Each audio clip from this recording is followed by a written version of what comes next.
Vamos abrir a palavra de Deus em Mateus, no capítulo 1.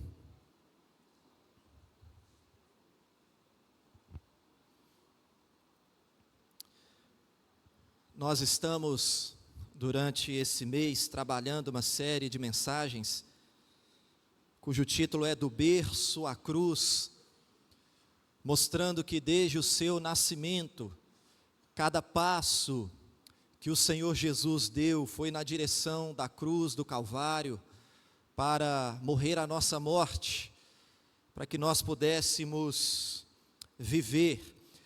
E hoje nós daremos continuidade. E o tema da mensagem nessa noite é o Salvador e a sua missão. O Salvador e a sua missão. Iremos meditar no texto, Mateus capítulo 1, faremos a leitura do versículo 18 ao versículo 25.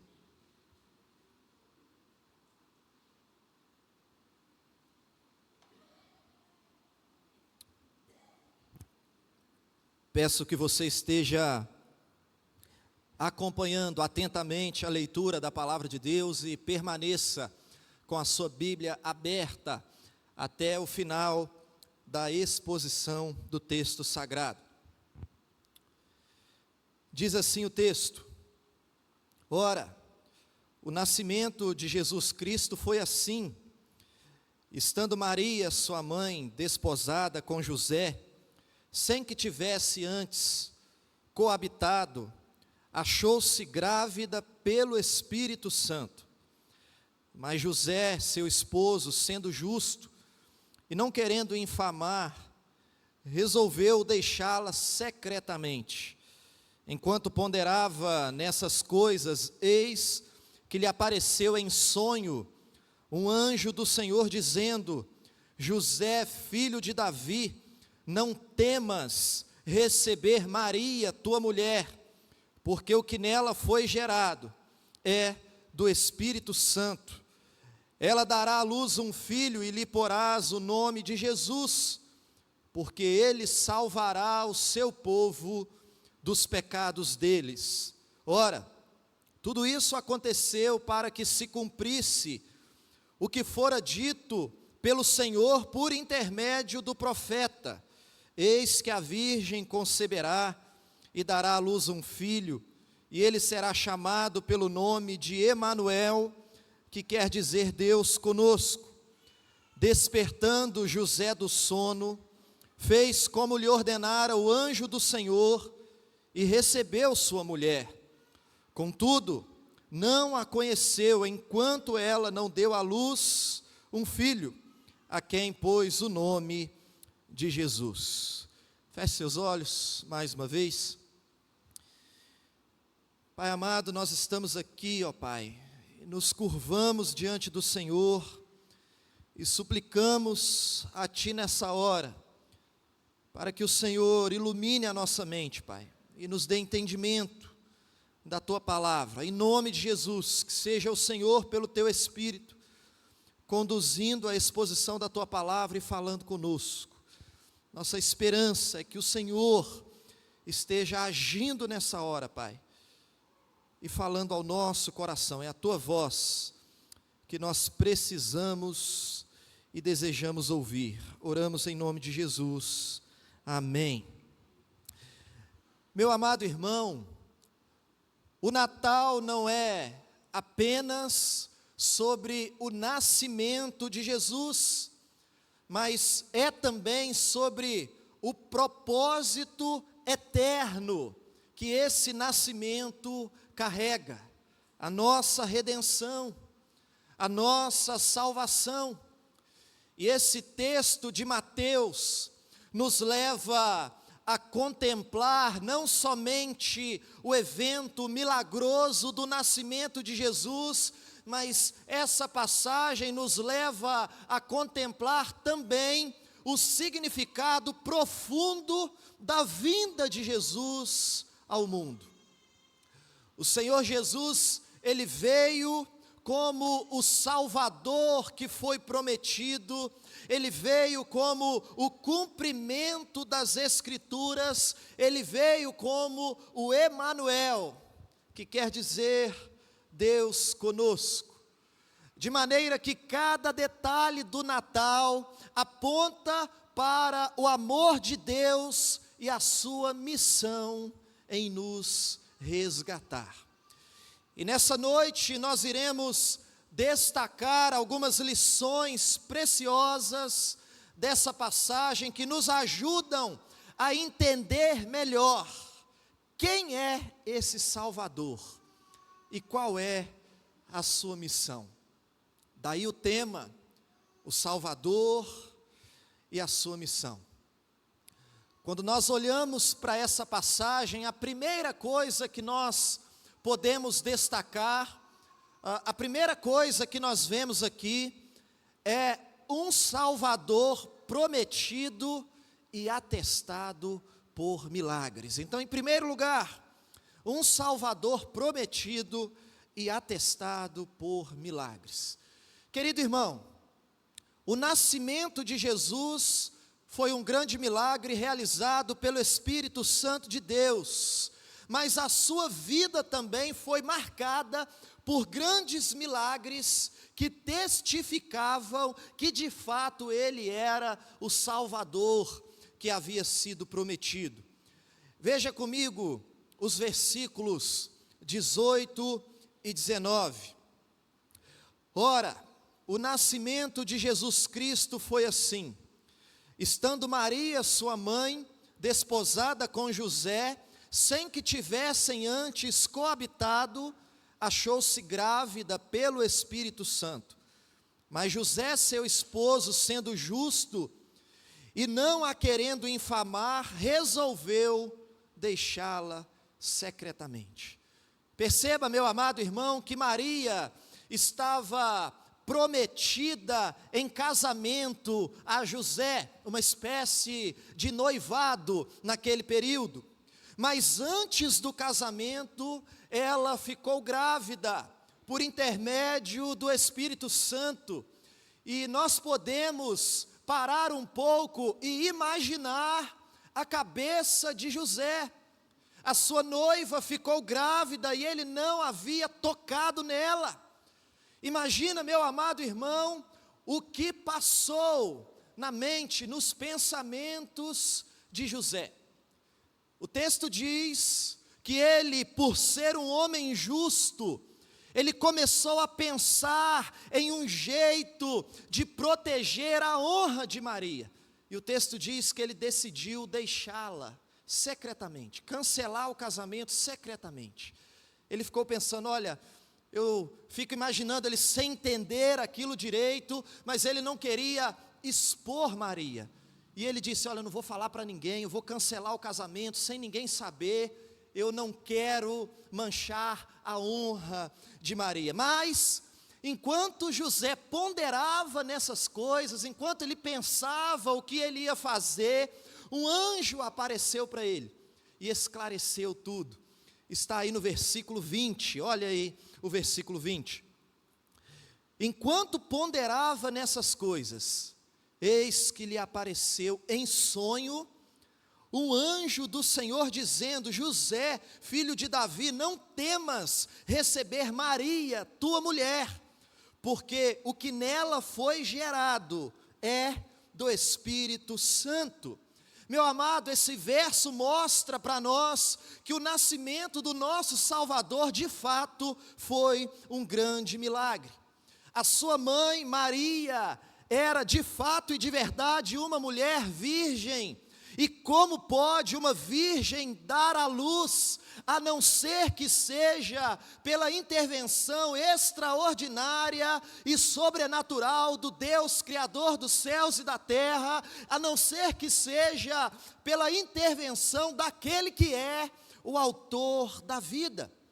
Então, querido, esse foi um acontecimento fora do comum, foi um acontecimento inexplicável pelas leis naturais, um acontecimento que está acima da nossa razão. O fato de que Jesus Cristo foi concebido por obra do Espírito Santo e nasceu da Virgem Maria. Então, o Natal, o nascimento de Jesus, foi um verdadeiro milagre. E como eu disse aqui, não somente o nascimento de Jesus foi um verdadeiro milagre, mas a vida de Jesus, o ministério terreno de Jesus foi marcado por milagres. E esses milagres atestavam, testificavam que ele de fato era o Filho de Deus, que ele de fato era o Messias que havia sido prometido. Quando nós lemos, por exemplo, o Evangelho de João, nós sabemos que o propósito de João, quando ele escreveu aquele Evangelho, era provar exatamente isso. A ideia de João era a seguinte: quem ler o que eu escrevi vai entender que Jesus é Deus, que Jesus é o Filho de Deus, que Jesus é o Salvador que foi prometido. E para provar que Jesus de fato é Deus, João ele relata ali 7 milagres que Jesus realizou durante o seu ministério. João relata ali que Jesus transformou a água em vinho naquele casamento em Caná da Galileia. João relata que Jesus curou o filho de um oficial do exército romano. João relata que Jesus curou um paralítico ali no tanque de Betesda, que estava ali já há 38 anos. João relata que Jesus multiplicou pães e peixes e alimentou de uma forma sobrenatural uma multidão. João relata que Jesus andou por sobre as águas. João relata que Jesus curou um cego de nascença. E por fim, João relata que Jesus ressuscitou Lázaro, depois de 4 dias que ele já estava morto. E é interessante que no final do livro, João termina dizendo que Jesus fez muitas outras coisas, e que se todas as coisas que Jesus fez fossem relatadas, não caberia no mundo inteiro os livros que seriam escritos relatando tudo o que Jesus fez. Veja que interessante, meus irmãos, aquilo que nós sabemos, os milagres que estão registrados nos evangelhos que Jesus fez, é apenas um pouquinho de tudo aquilo que de fato ele fez durante o seu ministério terreno. Então, amados, o nascimento de Jesus foi um milagre, a vida de Jesus, o ministério de Jesus foi marcado por grandes milagres, tudo isso para provar, evidenciar que ele era o Salvador da humanidade, o Filho de Deus. E eu quero dizer para você, meu amado irmão, que esse Deus que se fez homem por amor a nós, cujo seu nascimento foi um grande milagre e a sua vida foi marcada por milagres, esse Deus continua sendo o mesmo Deus, e Ele continua fazendo milagres nas nossas vidas, conforme os seus propósitos e a sua boa vontade. Portanto, meu amado irmão, encha o seu coração de alegria e de esperança, porque nós servimos um Deus que está vivo e é poderoso para fazer muito mais do que nós conseguimos imaginar. Encha o seu coração de alegria e esperança, porque como diz aí a letra de uma canção, a nossa força vem de um Deus que faz milagres. Louvado seja o Senhor. Aprendemos aqui, irmãos, que o nascimento de Jesus foi um grande milagre, a sua vida foi marcada por milagres, e isso evidencia que de fato, ele é o Filho de Deus, que havia sido prometido no Antigo Testamento. Mas em segundo lugar, nós vemos aqui um Salvador que veio para resgatar o seu povo. Veja comigo o versículo 21. Ela dará à luz um filho e lhe porás o nome de Jesus, porque ele salvará o seu povo dos pecados deles. Como eu disse anteriormente, o Natal não é apenas sobre o nascimento de Jesus, mas é sobre o propósito, a missão do nosso Salvador. E aquele menino, o menino rei, que nasceu naquela manjedoura, ele nasceu com um objetivo, e esse versículo deixa claro para nós, ele nasceu para salvar o seu povo dos pecados deles. É esse o objetivo do Rei Jesus, a missão do Salvador, salvar o seu povo dos pecados deles, é o que o versículo 21 nos diz. Amado irmão, essa é a boa notícia. Jesus veio para nos buscar e nos salvar, e Ele veio para nos salvar dos nossos pecados. Nós podemos entender isso da seguinte forma: primeiro, Ele veio para nos salvar da nossa culpa do pecado. Nós somos culpados, mas Jesus, Ele se fez culpado em nosso lugar. Ele assumiu a nossa culpa e Ele pagou o preço. Ele veio e disse: olha, coloca na minha conta, eu vou pagar. Então Ele nos salva da nossa culpa do pecado. Ele também nos salva da punição do pecado. Querido irmão, eu e você sabemos que o salário do pecado é a morte eterna. Todavia o Senhor Jesus, Ele nos salva, Ele nos livra dessa punição, porque Ele morreu a nossa morte, e todo aquele que crer no Filho de Deus não vai perecer, pelo contrário, irá viver hoje e por toda a eternidade. Ele nos salva, portanto, da punição que nós merecemos por causa do nosso pecado. E mais do que isso, Ele nos salva também do domínio do pecado, porque Ele derrama sobre nós o Espírito Santo, e o Espírito Santo nos capacita a viver uma vida santa. Portanto, meus amados irmãos, uma vez em Cristo, uma vez selados com o Espírito Santo da promessa, nós não somos mais escravos do pecado. Nós fomos libertos do domínio do pecado. Certa vez, um homem ímpio, que não acreditava em Deus, começou a zombar de um homem crente no Senhor Jesus.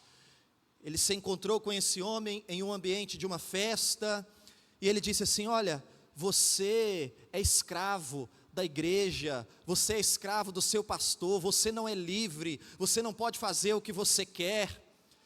E ele mostrou o copo de uísque que ele estava tomando, o cigarro que ele estava fumando, e disse: você não é livre como eu, para fazer o que você quer. E ele apontou para as mulheres que estavam ali, e disse: olha, essas mulheres, eu sou livre para conquistar a mulher que eu quiser, e você não é. E aquele homem, ele sentou na mesa daquele incrédulo, e ele disse o seguinte: olha, eu também sou livre para fazer o que eu quiser.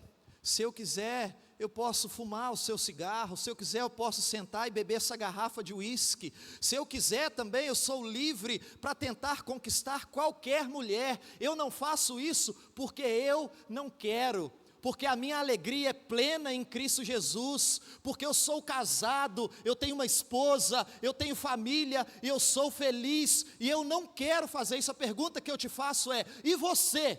consegue viver sem o álcool, sem o cigarro e sem uma vida de adultério. É você que é escravo do pecado, é você que é dominado pelo pecado. Eu sou livre em Cristo Jesus. Querido irmão, o Salvador, Ele nos liberta do domínio do pecado. Nós não somos mais escravos do pecado. E mais ainda, queridos, o Salvador, Ele nos liberta das consequências do pecado. Nós podemos citar aqui todas as trágicas consequências do pecado, todo o mal, enfim, mas o nosso Salvador um dia há de nos dar um corpo glorificado e ressurreto, e não haverá nenhuma consequência do pecado por toda a eternidade. Queridos irmãos, as dores que nós sentimos com o passar do tempo, a tristeza, enfim, tudo isso são consequências do pecado, mas tudo terá um fim. Ele nos liberta também das consequências do pecado. Amado, você consegue ter a noção do que isso significa? Nós somos salvos do pecado original para todo o sempre. E tudo isso só é possível mediante o sangue do Cordeiro de Deus, que nasceu em uma manjedoura, que se fez homem, que habitou entre nós, que não nos deixou perdidos, mas que veio nos buscar, porque Ele é rico em misericórdia, e por causa do grande amor com que Ele nos amou.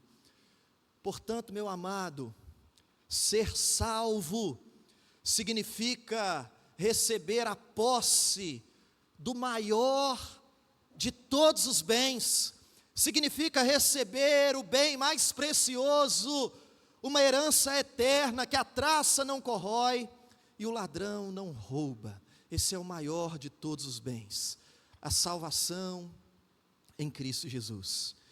Dizem que um homem muito rico, quando faleceu, no seu velório, estava ali o contador dele, o homem que administrava a contabilidade de todas as suas empresas. E havia ali um homem curioso, que se aproximou do contador, daquele homem rico, e perguntou assim, só por curiosidade, quanto foi que ele deixou?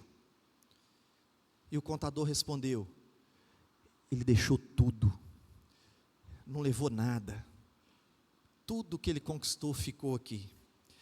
Querido irmão, tudo fica por aqui, ninguém leva nada daqui quando morre. E eu digo para você que se a sua única preocupação nessa vida é acumular bens materiais, lembre-se dessa verdade, vai ficar tudo por aqui. Mas quando nós cremos no Cordeiro de Deus, que tira o pecado do mundo, nós tomamos posse do maior de todos os bens, nós tomamos posse de uma herança que está para além dessa vida terrena, uma herança eterna, uma herança que o ladrão não pode roubar. Nós teremos um tesouro por toda a eternidade. Essa é a missão do Salvador, do Messias, nos salvar do pecado e nos dar o maior de todos os presentes. Mas o texto continua, e em terceiro lugar nós vemos aqui um Salvador que cumpre as Escrituras.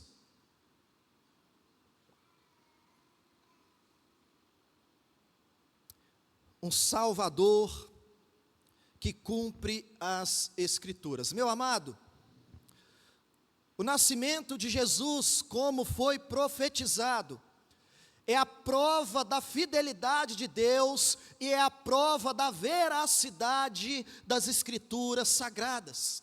É a evidência de que o nosso Deus, Ele cumpre o que prometeu. É a certeza que nós podemos ter de que as promessas de Deus são dignas de confiança. O nascimento do Salvador é o cumprimento da palavra de Deus. Veja comigo o versículo 22 e o 23. Ora, tudo isto aconteceu para que se cumprisse o que fora dito pelo Senhor, por intermédio do profeta. Eis que a virgem conceberá e dará à luz um filho, e ele será chamado pelo nome de Emanuel, que quer dizer Deus conosco. Meu amado irmão, todo o Antigo Testamento aponta para o Senhor Jesus. De Gênesis a Malaquias, o último livro do Antigo Testamento, tudo aponta para o Senhor Jesus. Os profetas apontaram para Cristo. O Cordeiro da Páscoa era um símbolo de Jesus. O tabernáculo ali no Antigo Testamento apontava para Cristo. As festas de Israel, os sacrifícios feitos no templo, tudo apontava para o Senhor Jesus. Portanto, quando nós olhamos para o Antigo Testamento, nós temos ali a sombra de uma realidade que um dia viria, e essa realidade é Cristo Jesus, que de fato veio e nasceu conforme profetizado, e as profecias se cumpriram com riqueza de detalhes. Cristo é o cumprimento de tudo aquilo que já havia sido anunciado. O texto diz, versículo 22, ora, tudo isso aconteceu para que se cumprisse o que fora dito pelo Senhor, por intermédio do profeta, eis que a virgem conceberá e dará à luz um filho. Quem foi o profeta que disse isso, meus irmãos? Foi o profeta Isaías. E como nós sabemos, ele disse isso cerca de 700 anos antes de Jesus nascer. Ele disse isso cerca de 700 anos antes de Maria engravidar. Isaías capítulo 7, versículo 14, o texto diz: por isso o Senhor mesmo lhes dará um sinal, a virgem ficará grávida e dará à luz um filho, e o chamarás Emanuel. Meu amado irmão, perceba, quando Maria ficou grávida, possivelmente alguém ali pensou que aquela gravidez era uma evidência da infidelidade de Maria. Todavia, meu amado irmão, a gravidez de Maria é, na verdade, uma evidência da fidelidade de Deus em cumprir as suas promessas. A gravidez da Virgem Maria é uma evidência da fidelidade de Deus em cumprir a sua palavra. Portanto, meu amado irmão, nós podemos confiar plenamente que a palavra de Deus é verdadeira. Nós podemos confiar plenamente que a palavra de Deus é fiel, é viva, é eficaz, é inerrante, é infalível, é poderosa, ela alimenta a alma, é mais afiada que uma espada de dois gumes. Queridos irmãos, nós podemos ter a certeza plena e absoluta de que a Bíblia Sagrada é inspirada por Deus, é útil para o ensino, é útil para a repreensão, para a correção, para a educação na justiça, e faz com que todo homem seja perfeito e perfeitamente habilitado para a obra de Deus. E esse tempo do Natal é um tempo oportuno para refletirmos nessa verdade. A palavra de Deus, ela é verdadeira, ela é fiel, meus amados irmãos. Nós podemos ter essa confiança plena, essa certeza, essa convicção. A Bíblia Sagrada é de fato e de verdade a palavra do nosso Deus. Perceba, meu amado irmão, que se o Senhor Jesus tivesse nascido de forma ordinária, ou seja, através ali do relacionamento entre Maria e José, se isso tivesse acontecido, Jesus iria herdar o pecado original, porque nós já nascemos em pecado. O salmista diz: em pecado me concebeu a minha mãe. Se Jesus tivesse nascido pelos meios ordinários, ele herdaria o pecado original, e ele não poderia nos salvar, ele não poderia ser o Salvador. Todavia, a palavra de Deus já havia revelado séculos antes que a virgem ficaria grávida, e Jesus nasceu como um grande milagre para ser o nosso Salvador, o nosso Redentor, o nosso Senhor, o nosso Rei, aquele que governa todas as coisas e também governa o nosso coração. A Ele toda a honra, toda a glória e todo louvor. Mas em quarto lugar, meus amados irmãos, nós vemos no texto um Salvador que está sempre conosco.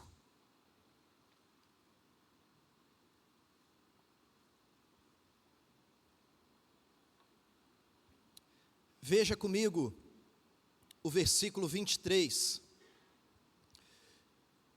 Eis que a virgem conceberá e dará à luz um filho, e ele será chamado pelo nome de Emanuel, que quer dizer Deus conosco. Meu amado, Jesus não é simplesmente um profeta que vem falar da parte de Deus, como muitos acreditam. Muitos acreditam que Jesus é um homem sábio, é um profeta que veio falar sobre Deus, que veio falar em nome de Deus. Todavia, essa é uma ideia completamente equivocada. O Senhor Jesus, Ele é o próprio Deus que se fez carne, é o Deus conosco, que habitou entre nós. Ele é o resplendor da glória de Deus e a exata expressão do seu ser. Significa, querido irmão, que em Cristo, o Emanuel, Deus veio habitar conosco. O texto que nós lemos aqui no início do culto, João 1,14, diz assim: e o Verbo se fez carne e habitou entre nós, cheio de graça e de verdade, e vimos a sua glória, glória como do unigênito do Pai. Você se lembra de quando João Batista ouviu falar sobre o que Jesus estava fazendo, e João mandou alguns dos seus discípulos irem até Jesus e perguntar a Jesus: você é aquele que nós devemos esperar, ou a gente precisa esperar algum outro? É você mesmo o Salvador, o Messias prometido? E a resposta de Jesus, que está registrada em Mateus capítulo 11, a partir do versículo 4, Jesus respondeu assim para os discípulos de João: voltem e contem a João o que vocês estão ouvindo e vendo. Digam a ele que os cegos veem, os coxos andam, os leprosos são curados, os surdos ouvem, os mortos são ressuscitados, e os pobres recebem o evangelho, e felizes são aqueles que não abandonam a sua fé em mim. Meu amado irmão, o próprio Deus habitou entre nós, cheio de graça e de verdade. Agora, é fato que Ele não está mais presente de forma física em nosso meio, porque Ele ressuscitou, subiu aos céus, de onde um dia há de voltar para julgar os vivos e os mortos. Mas ao subir, Ele deixou o seu Espírito e Ele nos fez uma promessa: eis que estou convosco todos os dias, até a consumação dos séculos. Portanto, meu amado irmão, o Natal é um tempo oportuno de nos lembrarmos dessa verdade. O nosso Deus, Ele está conosco. é tempo oportuno de nos lembrarmos dessa verdade. O Deus Criador dos céus e da terra, o Todo-Poderoso, Ele nos ama e Ele está conosco, cuidando de nós, dos detalhes das nossas vidas, todos os dias até a consumação dos séculos. Louvado seja Deus, Ele está conosco. É uma certeza plena e absoluta que nós podemos ter. Ele está conosco e Ele estará conosco todos os dias, nos dias difíceis, nos dias que nós derramamos lágrimas e ninguém vê, ninguém sabe, Ele vê, Ele conduz todas as coisas, Ele se importa conosco, Ele está conduzindo todo o universo e Ele conduz também os detalhes da nossa vida. Portanto, meu amado irmão, se lembrar dessa verdade tem que trazer para nós, para o nosso coração, conforto e esperança, a certeza de que ainda quando as coisas que nos acontecem, nos trazem dor, aflição e sofrimento, ainda assim o Senhor está conosco, e se Ele permitiu, é porque Ele tem um propósito bom em tudo que faz. Meu amado irmão, lembre-se sempre dessa verdade: Deus está conosco, Ele está ao nosso lado, Ele caminha conosco todos os dias, não em alguns dias, não em alguns momentos, mas a promessa do Rei Jesus é que estaria conosco todos os dias até a consumação dos séculos. Com essa certeza no coração, quando nós pensamos no dia de amanhã, nas coisas que podem nos acontecer, a gente precisa se lembrar que amanhã, ainda que a gente não saiba o que vai acontecer, ainda que a gente não saiba o que nos aguarda no futuro, mas a gente sabe de uma coisa: Deus estará conosco. Portanto, não importa o que aconteça, Ele estará conosco, Ele estará nos sustentando, Ele estará nos conduzindo conforme o teu querer e a tua boa vontade. Essa verdade tem que trazer para nós conforto e esperança. Eu quero concluir essa mensagem, meu amado irmão, lembrando de algumas frases de Agostinho. E eu quero chamar a sua atenção, presta bastante atenção. Algumas frases que escreveu Agostinho de Hipona. Ele disse assim, sobre Jesus: estava no mundo há menos anos do que seus servos, embora mais velho do que o próprio mundo em sua eternidade. Foi feito homem quem fez o homem.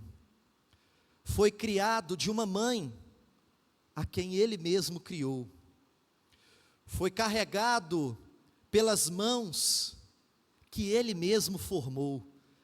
Amamentado nos seios que ele havia enchido.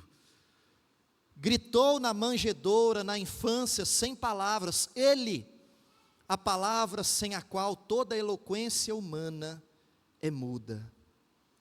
Ele está em uma manjedoura, mas contém o mundo. Ele mama no peito, mas é Ele quem alimenta os anjos. Ele está envolto em panos, mas nos veste com a imortalidade. Ele não encontrou lugar na pousada, mas fez para si um templo no coração dos crentes. E aqui eu repito essa última frase: ele não encontrou lugar na pousada, mas fez para si um templo no meu coração, no seu coração.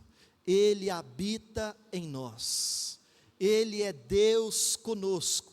Meu amado irmão, que verdade gloriosa e transformadora.